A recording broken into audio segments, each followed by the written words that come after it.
Hallelujah. എല്ലാ ദൈവമക്കൾക്കും സ്നേഹവന്ദനം. Today's message title സഭയുടെ ഭിന്നത. 1 കൊരിന്ത്യർ 1 അധ്യായം 12-13 വാക്യത്തിൽ വായിക്കുന്നത്, നിങ്ങളിടയിൽ പിണക്കമുണ്ടെന്ന് എനിക്ക് അറിവ് കിട്ടിയിരിക്കുന്നു. നിങ്ങൾ ഓരോരുത്തർ, ഞാൻ പൗലോസിൻ്റെ പക്ഷക്കാരൻ, ഞാൻ അപ്പൊല്ലോസിൻ്റെ പക്ഷക്കാരൻ, ഞാൻ കേഫാവിൻ്റെ പക്ഷക്കാരൻ, ഞാൻ ക്രിസ്തുവിൻ്റെ പക്ഷക്കാരൻ എന്നിങ്ങനെ പറയുന്നത് പോലും ക്രിസ്തു വിഭാഗിക്കപ്പെട്ടിരിക്കുന്നുവോ? ദൈവമക്കളെ, അതെ, ക്രിസ്തു പലതായി മുറിക്കപ്പെട്ടു. പല തുണ്ടുകൾ പലരെ ഏൽപ്പിച്ചിട്ടുണ്ടോ എന്നാണ് പൗലോസ് ചോദിക്കുന്നത്. പത്രോസും പൗലോസും അപ്പൊല്ലോസും മറ്റപ്പോസ്തലന്മാരും പ്രസംഗിച്ചത് ഒരേ ക്രിസ്തുവിനെ തന്നെയാണ്. ഒരു രക്ഷകൻ, ഒരു സുവിശേഷം. പക്ഷെ കൊരിന്ത്യ സഭയിൽ 4 കൂട്ടരുണ്ട്. അതിന് 2 കാരണങ്ങളുണ്ട്. മനുഷ്യൻ്റെ ജ്ഞാനത്താൽ സുവിശേഷത്തെ മനസ്സിലാക്കിയവർ. 2, ക്രിസ്തുവാകുന്ന ഇടയനേക്കാളും പ്രാധാന്യം മനുഷ്യ ഇടയന്മാർക്ക് നൽകിയതുകൊണ്ട് അവർ നിർമ്മലമായ സുവിശേഷത്തെ തത്വജ്ഞാനത്തിലൂടെ വീക്ഷിച്ച് അതിനായി ജ്ഞാനികളെയും ഉപദേശകന്മാരെയും അധികം ആശ്രയിക്കുന്നു.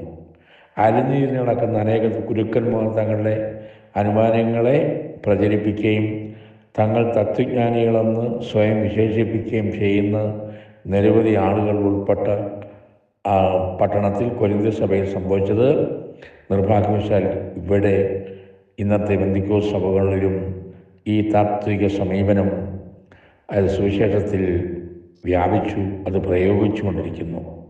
അതെ, സ്തോത്രം, ഹല്ലേലൂയ. അത് പൗലോസ് ഗലാത്യ സഭയോട് ചോദിക്കുന്നുണ്ട്, അത് സ്ട്രേഞ്ച് ഗോസ്പൽ, വേറൊരു സുവിശേഷം അവതരിപ്പിക്കുന്നു. ഇങ്ങനത്തെ നിലവാരത്തിലാണ് പോയിക്കൊണ്ടിരിക്കുന്നത്. പണം കൊടുത്ത് നേടിയതും അല്ലാതെയുള്ള വ്യാജ ഡോക്ടർ ബിരുദക്കാർ വചനത്തിൻ്റെ ആത്മീയ സത്യത്തെ നശിപ്പിച്ച് ജനത്തെ തെറ്റിദ്ധരിപ്പിച്ച് പോകുന്ന പ്രവണത ഇന്ന് കൂടിക്കൊണ്ടിരിക്കുകയാണ്. സ്തോത്രം. അങ്ങനെയുള്ള സഭകളും വലിയ പ്രശ്നത്തിലേക്കാണ് പോയിക്കൊണ്ടിരിക്കുന്നത്. വിശ്വാസികൾ തിരിച്ചറിയാത്ത അവസ്ഥയിലേക്ക് എത്തി നിൽക്കുന്നു.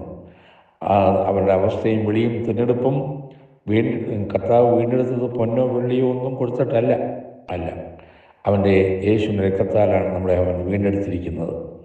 നാം എന്തിനു വേണ്ടി ജീവിക്കുന്നു, നാം എങ്ങോട്ട് പോകുന്നു, നാം ഏത് വിശ്വാസത്തിനു വേണ്ടി നിലനിൽക്കുന്നു, ഈ അവബോധം നമ്മുടെ ഐഡൻറ്റിറ്റി ക്രിസിസ് അത് നഷ്ടമാകുന്നതാണ് സംഭവിച്ചുകൊണ്ടിരിക്കുന്നത്.